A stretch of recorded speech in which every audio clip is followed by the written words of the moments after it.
Hello out there. Sorry, this time also I took a little bit of time to come up with my new video because of certain personal engagement. But I'll make sure that the topic of today will definitely give you something as a takeaway. Because today we are going to discuss about pen testing the blind. You must be wondering that this is something weird, that what is blind testing. Now, there are lots of processes that we come across in our day-to-day life where the process is more or less blind to the tester. Like suppose you are just filling up a contact form, and that contact form is just returning you thank you, will contact you again. That means you are not able to detect that is any kind of vulnerability or bug exists with that application or not. Similarly, there could be a survey form which often asked to you while doing any kind of subscriptions or unsubscribing an item. Okay, then you have to fill up certain parameters, and based on parameters it will just prompt give you a message that thank you for your feedback or something like that. Okay, similarly there could be multiple applications where we have found that application generates some data based on the user input, and whether the user is free or premium or this kind of thing. So at the same time, we have also seen that in chat applications sometimes you get blocked, and to unblock the same you have to contact the chat admin. Okay, and have a separate chat window for that. So this kind of processes are more or less blind to you because you don't know the actual nitty-gritty or technical details about the thing at the back. Maybe the front end is very much robust. You have tried all your luck to find out any possible bug in that, but unfortunately you are not getting through, and eventually you could have made a mind that no, this is not the application that I can pen test any longer, so I should drop it. But take a pause, take a deep breath. This is the thing that we are going to unfold today, that how you can find out interesting bugs where the process is more or less blind. Now, when I'm talking about the process is blind and at the same time talking about security, then all the security aspect of whatever you test in the cases or scenarios where applications display some verbose warning to you, the same thing you can apply here also. Like suppose you have heard about the SQL injections, then at the same time you can have the blind SQL injections. Maybe you have heard about XSS, the cross-site scripting. The same thing you can apply as a blind XSS. Okay, and similarly there could be many more blind other web security aspects like blind SSRF or something like that. Okay, so more or less this part of video I'd like to dedicate to XSS, because more or less some other topic of web security I have touched in my previous videos. So I'll be more or less focusing on one of the cases which I have found during my pentest career, and this was again related to a big company, and this company is has a big name in country. And while doing the testing they just offered me only one application, and that application was more like a static HTML page within one contact form was there, and that contact form is nothing but the grievance addressal form, and where user can submit certain parameters like the complaint ID or the name, email, and eventually the applications will throw a message to you that thank you for contacting us, and we'll get back to you through your email or mobile number, whatever that was asked. So what I try to do, see, since because of NDC I cannot exactly present you the applications right before you, so I have tried to emulate the applications in a way that it more or less give you the same sense that what I have felt during my pen testing.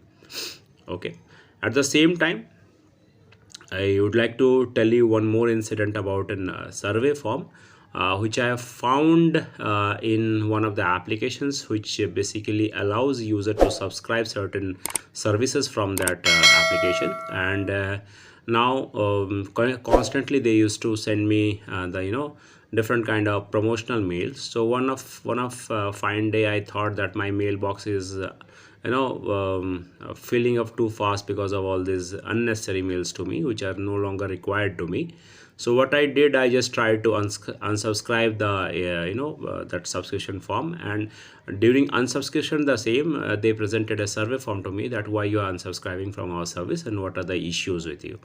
So it just presented a survey form which you can see right in front of you, and it is not exact, but just a copy paste image from Google, but it was also more or less similar. Now while the fact is that these kind of cases you can find, like suppose you must have heard that certain applications try to present you pages based on the devices that you browse through. Suppose if you'll be browsing through the mobile devices, then you'll get a different page, and if you browse through the laptop or desktop or whatever, based on their screen resolution, they provide different kind of pages. Most of you must be thinking that it's a simple thing, you can render the pages using Bootstrap or something like that. Yes, definitely there is, but at the same time application try to store this kind of data in their databases as well. That what is the in short, they try to store this kind of thing in their databases, which is called user agent databases. Okay, because they might want to create an analytics at backend, that which of the devices were used mostly for this kind of things. Okay, now I think that we are more or less ready for our demo time, and this is the contact page that I have created which I have just spoken about, and that resembles to that application which I have pen tested. And this contact page, you can see I have just created at my local host only, because I cannot test in real applications without having an like authority or authorization from them. So I'll be just this contact page, I'll just show you that after putting all these values to the form, it will straight away go into the databases. Okay, so, and if you just submit, click on the submit button, then you can see that you will be presented a nice sweet message that thank you, we'll contact you soon, and nothing more than that. So you might have a feeling that what we can do over here. So let's go to the database at the backend, and you can see that database is storing all the data of the user for letter addresses, like maybe it could be addressed by some another team who access this database. So now we can sense that there could be something over here, and most of the time you must be thinking that yes, this is the complaint management system which I have created to address the complaints posted by the user. And I have just put up a basic password, admin, and let's click it, and you can see that the complaint received so far, it is showing me everything on our dashboard. Now the front-end applications, which was just the contact page, but this application was not not accessible to you in any way. So this is being accessed by the team inside of the website. Okay, it is not accessible by the external user. So I'm showing you that how can you hack into an internal applications when that application is no longer given to no longer accessible to you by normal means. Okay, now you see that I have posted 2 records over here. Now if any of you have an idea about the XSS, then you must know that XSS is nothing but the mostly the client side kind of injection, and where you insert different kind of JavaScript payloads. I'll definitely post one detailed video of XSS and showcase you different kind of scenarios, but for the time being I assume that you understood this.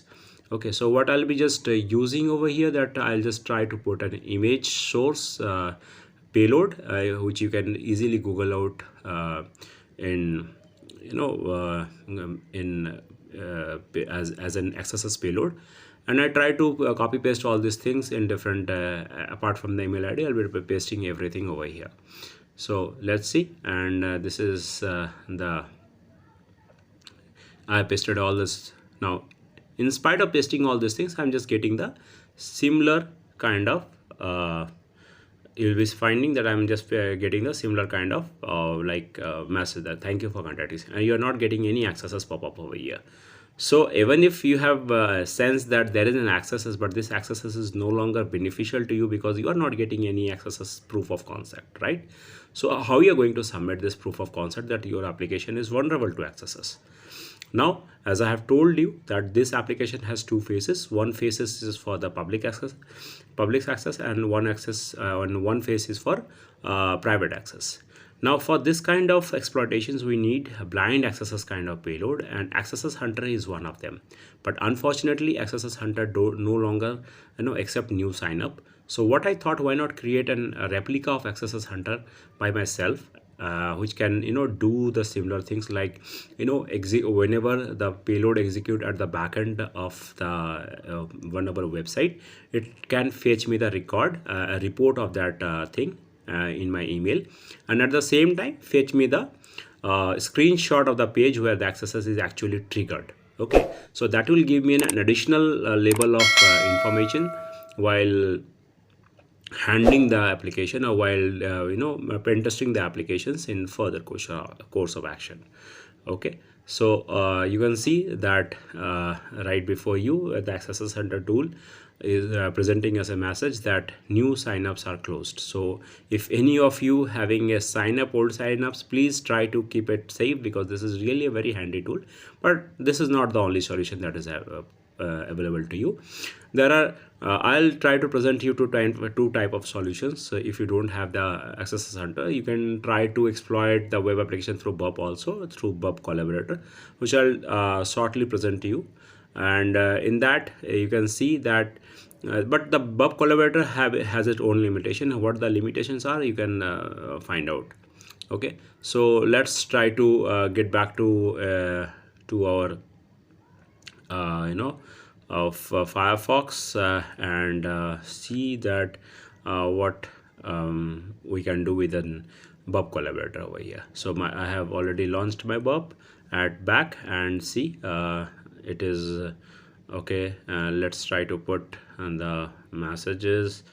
Okay, so the test Firefox, this. Oh, sorry, oops, I just forgot, I think, to okay. It's okay. Yes, I have definitely forgotten my interception on. So let me try to change the setting of Foxy Proxy. This is a very beautiful add-on to change or alter the proxy settings of Firefox easily. Now let's again try to put the same details, and let's see. Ignore this part, because BUP now okay, so I'm just putting up the same thing over here, and let's see what you can get. Let's try to push this request to the repeater and try to put this particular payload using a BUP Collaborator. Okay, this is the collaborator payload, and let's try to paste it in the name parameter. Okay, and let's paste it that. Okay, the new BUP has its own issues when copy pasting the payloads, but it's okay. After all, it's BUP, so you have to accept all its tantrums sometimes. And now just push it forward and see. Thank you, we'll contact you soon. Now let's go back to the page. Okay, the a complaints addressal page, and let's try to reload that. See what kind of things are loaded there. Now see, right now there is no response. See, we have already gotten one prompt from XSS payload in the complaint received page, that is inside the applications. Okay, it's not accessible by the public. And see, our XSS payload has worked, and we have gotten beacon from that applications in our BUP Collaborator. But this BUP Collaborator beacon is not providing you any kind of information about the backend application, that how the backend application looks, something like that. So it could be a great POC for reporting a blind XSS, but not the complete POC for a red dimmer. Okay, so what red teamer, why? Because for the red teamer, they always want to have some additional information apart from just an beacon. Okay, so what I tried to do, I just created in my own XSS hunter kind of tool, and using JavaScript, and this is my hunt.js file, I think. Okay, it's not in the screen right now. I'm going a bit fast, I think. So it is my hunt.js file, and this JS file, I'll be putting all this codes in my GitHub repo as I have done in my past. So if you have not checked my repos so far, I'll recommend you just go and check it. I think a lot of you can get benefit out of it, and you can further customize my tool without have to worry that, yeah, you have to give me any kind of credit, because the world is open source, and if we are of help of each other, then it would be a great way. Now this is the screen capture page, and you can see that I am able to capture, sorry, again I'm going a bit fast. This is the page.html file where I have tried to get the screenshot of the page where my XSS has triggered. And if I just reload it and let's see, okay, so I think it is not able to capture the entire, but you can see that more or less we have got all the details of page, that how the internal page looks like. It's a complaint received so far. There is profile, message, different kind of links are there. So more or less this is an additional benefit to the red teamer for understanding the inside application, and he can plan the further attack methodology. Okay, so I hope that you have understood the blind accesses in detail here, and in our upcoming videos I'll be try to keep this trend on and try to exploit few more web securities in the blind processes. And at the same time, I'd like to thank you and extend my warm gratitude so far, that the amount of love that you have given to my new channel. But still, if you want me to include, which I have repeatedly said in my past, that if you want me to include any kind of additional things of your choice, then please let me know through the comment box, and I'll try to see that in what way I can incorporate your request and present you a demo for your understanding. And for beginner, again I would like to say that don't be a script kiddie, try to understand the process in detail, because googling and getting things is one thing, but you should have an understand about basics. Googling is definitely a very good thing before asking help from any other, but you should have a thorough understanding of the basic, at least, that how an application works, and then only you can try to put different kind of payloads in the applications. Otherwise you will just be doing the monkey testing. Okay, and if you are getting a bug, that doesn't mean that you understand the bug. It's just because that payload worked in that scenario.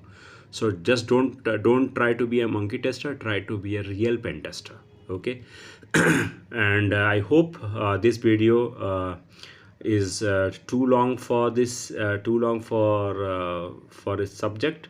And in my next video I'll be you just suggest me any topic, that where accesses, should I make a detailed video of accesses and try to cover its different scenario, or I should just get back to the red teaming again and try to present my video in that form. So I'll be waiting for your comment, and thank you for your time so far. And please try to share my channel as much as possible from your side to your friends in the community who are from the cybersecurity community, and try to get the prestigious certifications, and they are under preparation. That would be a big help to me as well to grow my audience, and that will also motivate me to put more interesting videos and bring some more interesting stuff for you. I think enough of talking for the day, and we are already over time, but it was fun interacting with you, and I hope I have given certain takeaways to you while making this video. And if you have any doubt about exploiting the things, then please contact me through my comment box. Okay, have a great time. Bye bye.